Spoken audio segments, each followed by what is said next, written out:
Recurso de casación. Recurso de casación. Dentro de la clasificación de los recursos, este es un recurso extraordinario. La razón es porque tiene causales específicas, no una causal genérica como la tiene la apelación civil, que es ordinario. Entonces, ¿qué es la casación?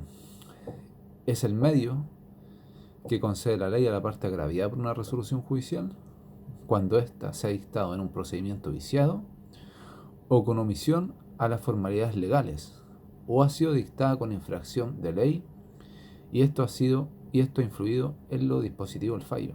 Entonces, ¿cuál es la definición de casación? Es el medio que concede la ley a la parte agraviada por una resolución judicial cuando ésta se ha dictado en un procedimiento viciado o con omisión a las formalidades legales o ha sido dictada con infracción de ley y esto ha influido en lo dispositivo del fallo. Esa es la definición de casación. Ahora definamos casación en la forma. Es el medio que concede la ley a la parte agraviada por una resolución judicial cuando el tribunal ha incurrido en vicios de procedimiento, ya sea al tramitar el juicio o en la dictación de la sentencia. Entonces, la casación de forma es el medio que la ley concede a la parte agraviada por una resolución judicial cuando el tribunal ha incurrido en vicios de procedimiento, ya sea al tramitar el juicio o en la dictación de la sentencia.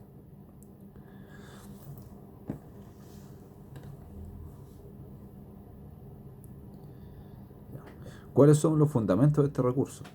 Los fundamentos. La ley es la que señala cómo se hacen valer los respectivos derechos ante los tribunales y ha establecido normas que determinan la forma de los actos procesales y la manera de proseguir un proceso. Por ende, este recurso protege las leyes de procedimiento, ya sea en la tramitación del juicio, ya en lo relativo al pronunciamiento de la sentencia, todo lo cual constituye una garantía de seguridad para las partes y la sociedad. Entonces, este recurso protege las leyes de procedimiento, ya en la tramitación del juicio o en lo relativo al pronunciamiento de la sentencia, todo lo cual constituye una garantía de seguridad para las partes y para la sociedad. Resoluciones en contra de las cuales procede el recurso. Tenemos sentencias definitivas. Primero, sentencia definitiva. Toda sentencia definitiva es susceptible de ser impugnada por vía de casación en la forma, sin importar la instancia en la que ella se dictó, la cuantía o el procedimiento empleado, salvo que la ley expresamente lo deniegue. O sea, sería sentencia definitiva de primera instancia, de segunda instancia, de única instancia. Ahora, segundo, sentencias interlocutorias. Procede la casación en la forma cuando ponen término al juicio o hacen imposible su continuación. Las sentencias interlocutorias, cuando ponen término al juicio o hacen imposible su continuación. Son sentencias interlocutorias de este tipo, entre otras, las que acogen el desistimiento de la demanda y las que declaran el abandono del procedimiento. De este tipo de sentencia interlocutoria, entonces, la que acoge el desistimiento de la demanda y las que declaran el abandono del procedimiento. Sentencia interlocutora dictada en segunda instancia sin previo emplazamiento de la parte agraviada o sin señalar día para la vista de la causa. Eso es la otra sentencia interlocutoria en contra de las cuales procede el recurso de casación. Son la interlocutoria dictada en segunda instancia,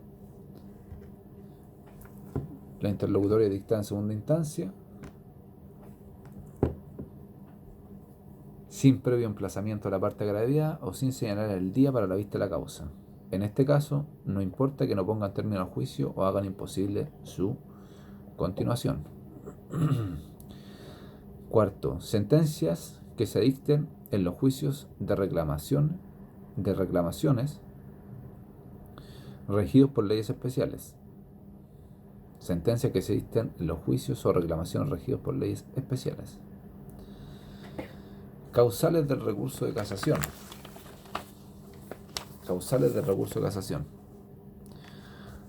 Por ser de derecho estricto, el recurso debe basarse en una causal legal. En caso contrario, no es admitido. Por ser de derecho estricto, el recurso debe basarse en una causal legal. En caso contrario, no es admitido. Cuando el recurso ataca una sentencia interlocutoria que pone término al juicio o hace imposible su continuación, pueden invocarse todas las causales, salvo la número 5, que se refiere a las sentencias definitivas. Cuando el juicio ataca una sentencia interlocutoria que pone término al juicio o hace imposible su continuación, pueden invocarse todas las causales, salvo la número 5 del artículo 768, que se refiere a la sentencia definitiva. Tercero, respecto a la sentencia interlocutoria de segunda instancia, que no ponen término al juicio ni hacen posible su continuación, solo procede el recurso por las causales de haberse dictado sin previo emplazamiento de la parte agraviada o por haber sido pronunciada sin haberse señalado día para la vista de la causa. Entonces, respecto a la sentencia interlocutoria de segunda instancia, que no ponen término al juicio ni hacen imposible su continuación, solo procede el recurso por las causales de haberse dictado sin previo emplazamiento de la parte agraviada o por haber sido pronunciada sin haber señalado el día para la vista de la causa. Y número 4, cuando el recurso procede en contra de sentencias dictadas en juicios o reclamaciones especiales, solo pueden invocarse las causales del artículo 768, inciso segundo. Artículo 768, número 2, señala, dice 768, dice, el recurso de casación en la forma ha de fundarse precisamente en alguna de las causas siguientes. Por eso es extraordinario, porque solo procede por las causales específicas que señala la ley. Una de las causas siguientes, número 2, dice, en haber sido pronunciada por un juez o con la concurrencia de un juez legalmente implicado o cuya recusación esté pendiente o haya sido declarada por el tribunal competente. A eso se refería el artículo 768, numeral 2.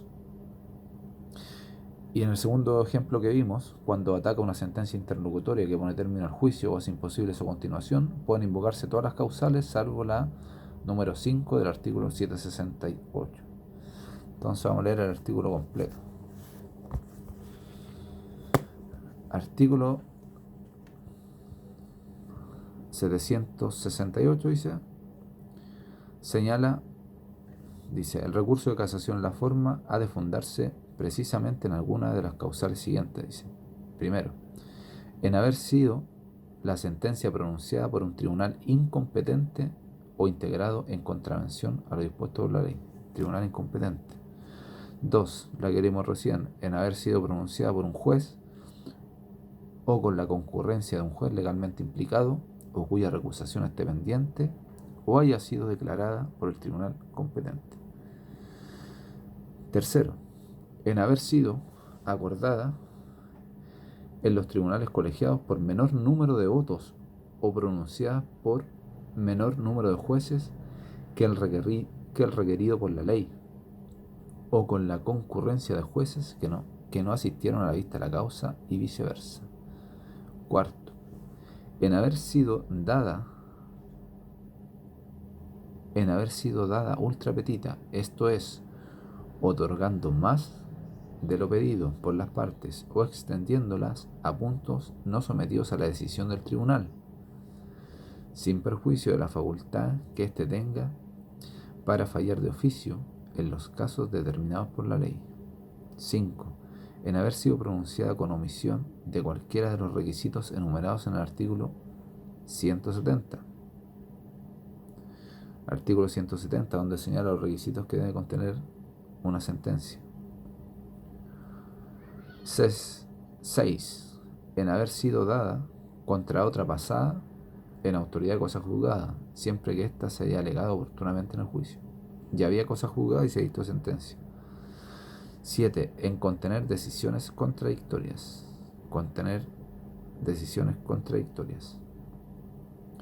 8. En haber sido dada en apelación legalmente declarada desistida.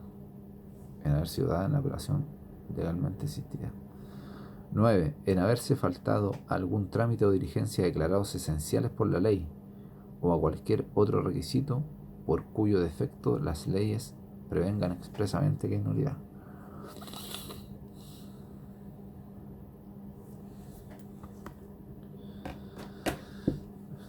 Las causales, entonces, número 2, causales. Las causales en virtud de las cuales procede el recurso de casación en la forma pueden dividirse en dos grupos. Entonces las causales en virtud de las cuales procede el recurso de casación en la forma pueden dividirse en dos grupos. Primero, vicios producidos durante la tramitación del juicio. Vicios producidos durante la tramitación del juicio. Vicios producidos durante la tramitación del juicio. Este caso lo contempla el número 9 del artículo 768 del Código y se trata de haberse faltado algún trámite o diligencia declarados esenciales por la ley o a cualquier otro requisito cuyo defecto las leyes prevengan expresamente que hay nulidad. Se trata en consecuencia de dos situaciones. Primero, la sentencia ha sido dictada con omisión de un trámite o diligencia declarados esenciales por la ley.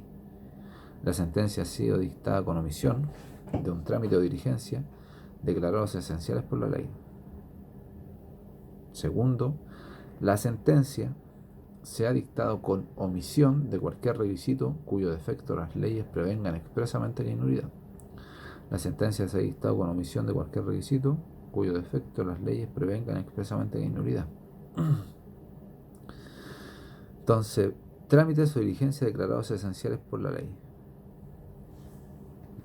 Trámites o diligencias declarados esenciales por la ley.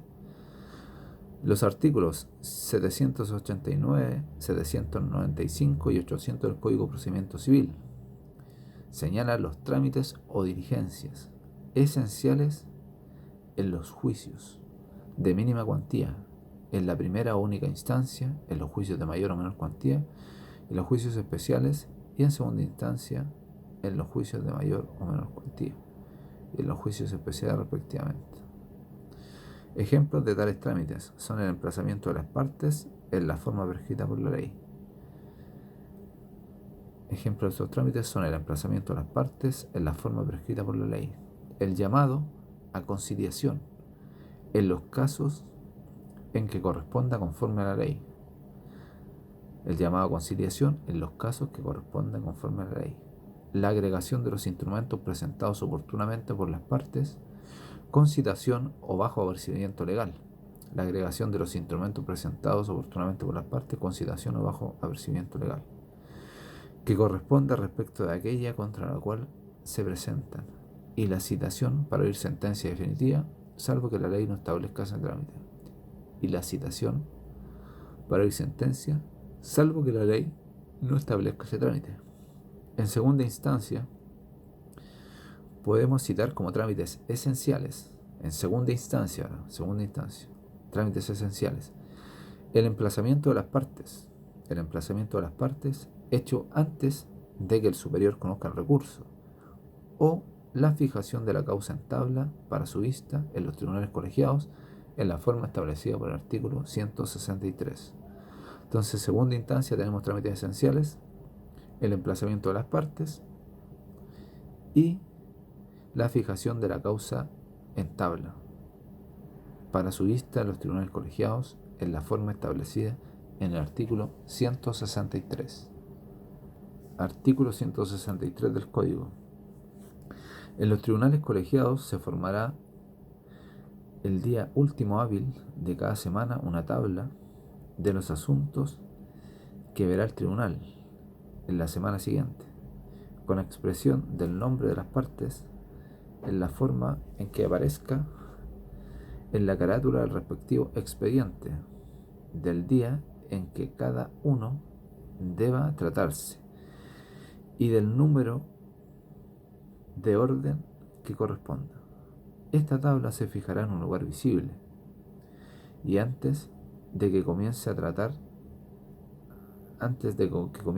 cada negocio, lo anunciará el tribunal, haciendo colocar al efecto en un lugar conveniente el respectivo número de orden, el cual se mantendrá fijo hasta que se pase a otro asunto.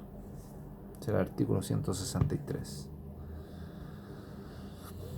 Vamos a ver, dentro de los vicios producidos durante la tramitación del juicio, ahora vamos a ver la sentencia. Vimos recién los trámites o diligencias declaradas esenciales por la ley, y ahora vamos a ver la sentencia.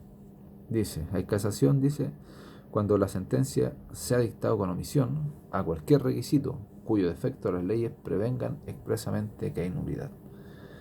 La sentencia se ha dictado con omisión de cualquier requisito por cuyo defecto las leyes prevengan expresamente que hay nulidad. Ya. Entonces la sentencia se ha dictado con omisión de cualquier requisito por cuyo defecto las leyes prevengan expresamente que hay nulidad. Además de los casos anteriores en que se ha faltado un trámite o diligencia declarado esencial por la ley, es difícil encontrar un caso de nulidad y, en efecto, hallamos la situación a que alude el artículo 61 del Código, esto es, la autorización del funcionario a quien corresponda dar fe o certificado del acto esencial para la validez de la actuación. Ahora tenemos vicios producidos en la dictación misma de la sentencia. Vicios producidos en la dictación misma de la sentencia. En este caso, se trata de la incompetencia del tribunal o integración viciosa, implicancia o recusación, infracción de las normas que regulan los acuerdos de los tribunales colegiados, ultra petita, omisión de algún requisito en la sentencia, sentencia dictada en contra de otra pasada en autoridad juzgada, contener decisiones contradictorias y sentencia dada en una apelación legalmente declarada desistida. Entonces, eso es el artículo 768. Incompetencia del tribunal, 768 número 1, implicancia o recusación, 768 número 2, infracción de las normas que regulan los acuerdos en los tribunales colegiados, 768 número 3, ultra petita, 768 número 4, omisión de algún requisito en forma de la sentencia, 768 número 5, sentencia dictada contra otra pasada en autoridad de cosas juzgadas, 768 número 6, contener decisiones contradictorias, número 7, sentencia dada en una apelación legalmente declarada desistida, número 8. Otras exigencias para interponer recurso, como estamos en presencia de un recurso de derecho estricto, el Código impone otras exigencias para poder interponer recurso. Estas son la existencia de un perjuicio y la obligación de preparar un recurso. La existencia de un perjuicio y la obligación de preparar el recurso. Existencia de un perjuicio. Para que proceda el recurso de casación en la forma, además de la concurrencia de la causal respectiva, deben concurrir las siguientes circunstancias. Primero, que el recurrente haya sufrido un perjuicio reparable solo con la invalidación del fallo. Artículo 768 número 3. Así, si no se resolvió una acción o excepción en primera instancia, hay perjuicio, pero él no es reparable solamente con la invalidación de la sentencia, pues el tribunal de segunda instancia puede ordenar al de primera fallarlo. Es el 768 número 3. 768 número 3.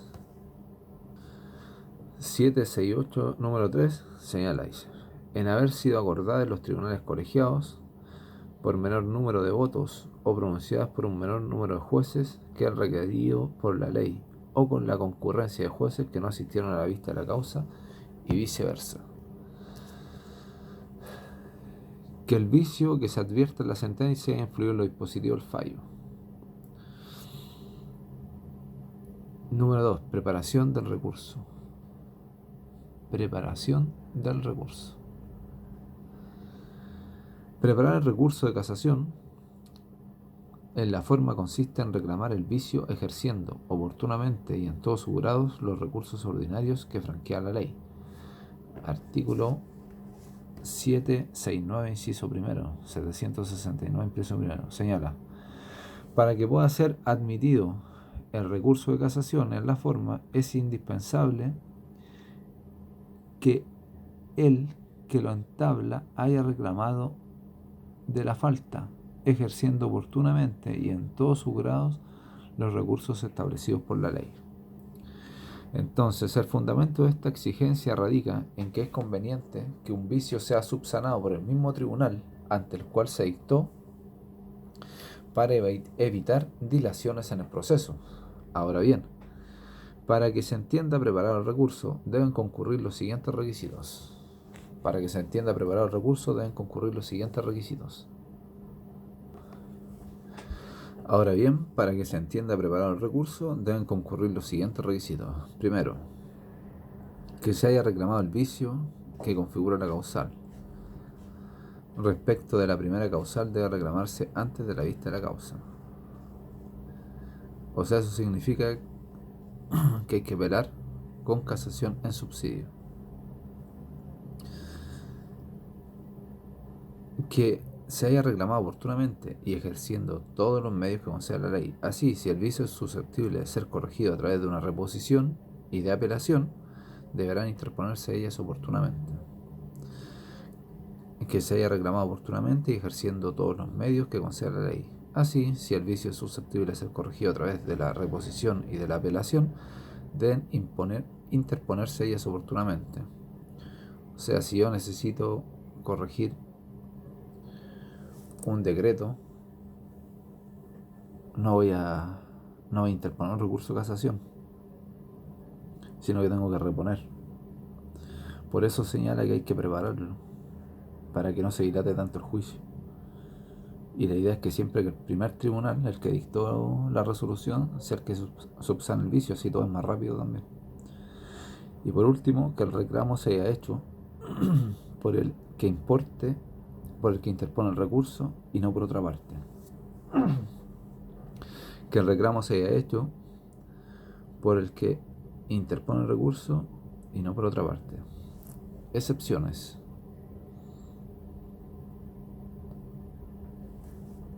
Excepciones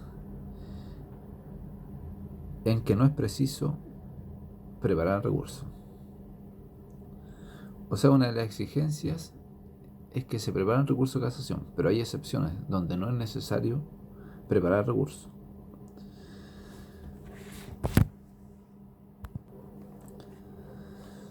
No es necesario preparar el recurso. Artículo 769, incisos 2 y 3. Primero, cuando la ley no admite recurso alguno contra la resolución en que se ha cometido la falta. Cuando la ley no admite recurso alguno contra la resolución en que se ha cometido la falta. Por ejemplo, contra una sentencia de segunda instancia. Solo procede la apelación. La casación. No procede la apelación contra segunda instancia, entonces el único recurso que me queda intentar contra una sentencia de segunda instancia es una casación. Igualmente con las de única instancia, las sentencias definitivas de única instancia y de segunda instancia, como no se puede apelar, yo directamente interpongo el recurso de casación. Por eso no es necesario prepararlo. Segundo, cuando el vicio haya tenido lugar en el pronunciamiento mismo de la sentencia que se trate de casar. En este caso, la manera de subsanar el vicio es interponiendo el recurso de casación, pues él fue cometido en la sentencia. Entonces, cuando el vicio haya tenido lugar en el pronunciamiento mismo de la sentencia que se trata de casar. Tercero, cuando la falta haya llegado a conocimiento de la parte después de pronunciar la sentencia. Cuando la falta haya llegado a conocimiento de la parte después del pronunciamiento de la sentencia. Entonces no tuvo manera de interponer otro recurso con anterioridad, porque el conocimiento llegó después de pronunciar la sentencia. Y cuarto, cuando la sentencia de segunda instancia, cuando en la sentencia de segunda instancia se hayan producido los vicios de ultra petita, de haberse dictado la sentencia en contra de otra pasada en autoridad de cosa juzgada y en contener decisiones contradictorias, aun cuando hayan afectado también a la sentencia de primera instancia.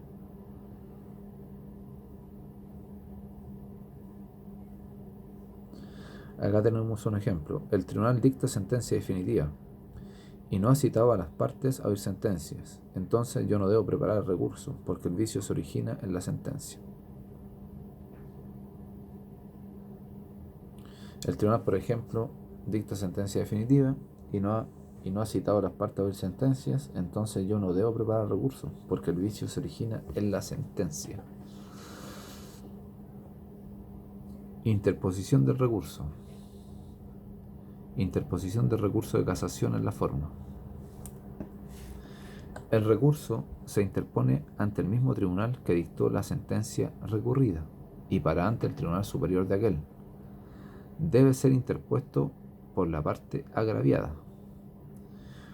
Por parte se entiende a cualquiera que lo sea en el juicio, y parte agraviada es aquella que la sentencia lo perjudica y el vicio constitutivo de la causal le afecte. Por ejemplo, el demandante no puede recurrir de casación por falta de emplazamiento del demandado. Plazo para interponer recurso. En contra de sentencia de primera instancia, dentro del plazo concedido para apelar. Y si también se apela, debe recurrirse de casación junto con la apelación. Plazo para interponer recurso en contra de la sentencia de primera instancia dentro del plazo concedido para apelar. Y si también se apela, debe recurrirse de casación junto con la apelación. Ese plazo serían 10 días. Sentencia definitiva de primera instancia, ¿cierto? Sentencia definitiva de segunda instancia y de única instancia 15 días y las interlocutorias 5 días. Entonces, en contra de sentencias de única o de segunda instancia, debe interponerse dentro de 15 días desde la fecha de notificación de la sentencia en contra de la cual se recurre. Entonces, en contra de sentencias de única o de segunda instancia, debe interponerse dentro de 15 días desde la fecha de la notificación de la sentencia en contra de la cual se recurre. Artículo 770, inciso primero. Si se deducen recursos de casación en la forma y en el fondo en contra de una misma sentencia, ambos recursos deben interponerse simultáneamente. Todo siempre importante igual. Si se deducen recursos de casación en la forma y en el fondo en contra de una misma sentencia, ambos deben interponerse simultáneamente en un mismo escrito. Entonces los plazos son: sentencia definitiva primera instancia, 10 días. Segunda y única instancia, 15 días. Interlocutorias, 5 días. ¿Por qué se debe interponer conjuntamente con la apelación? Porque hay que recordar que el plazo comienza a correr desde ese instante. Entonces, si yo apelo y no interpongo la casación en subsidio, cuando el tribunal resuelva la apelación, que serán 60 días después, ya mi plazo de 10 días se venció. Cuando el tribunal resuelve, ya han pasado 60 días o 30 días. Entonces yo solo para la casación, desde la notificación de la sentencia que yo quiero casar, ya han pasado 10 días, ya van 30. Por eso se interpone en subsidio.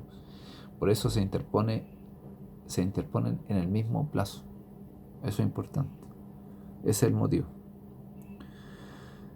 Requisitos del escrito en que se recurre. Requisitos del escrito en que se recurre. Los comunes a todo escrito. El escrito en que se deduce el recurso debe indicar expresa y determinadamente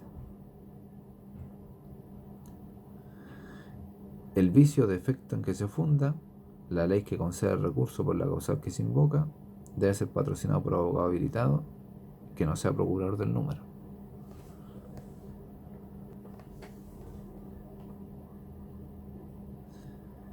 Entonces, los requisitos son el vicio en que se funda, por ejemplo, no llamado a conciliación, la ley que concede el recurso, la causal que se invoca, y debe ser patrocinado por abogado habilitado. Hay que referirse a la preparación del recurso si éste la necesitó. Eso también hay que referirse a la preparación del recurso si es que éste la notificó. El tribunal debe proveer el recurso declarándolo admisible o inadmisible.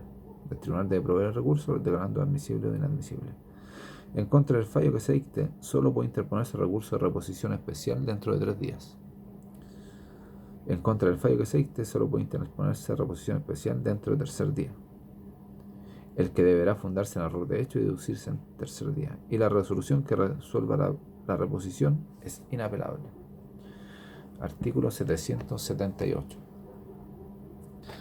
Artículo 778 dice: si el recurso no cumple con los requisitos establecidos en el inciso primero del artículo 776, el tribunal lo declarará inadmisible, sin más trámites. En contra del fallo que se dicte, solo podrá interponerse recurso de reposición, el que deberá fundarse en error de hecho y deducirse en el plazo de 3er día. La resolución que resuelva la reposición es inapelable. Artículo 776 dice: presentado el recurso, el tribunal examinará si ha sido interpuesto en el tiempo y si ha sido patrocinado por abogado habilitado. En el caso de que el recurso se interpusiese ante el tribunal colegiado, el referido examen se efectuará en cuenta. Si el recurso reúne con los requisitos, dará cumplimiento de lo establecido en el inciso primero del artículo 197.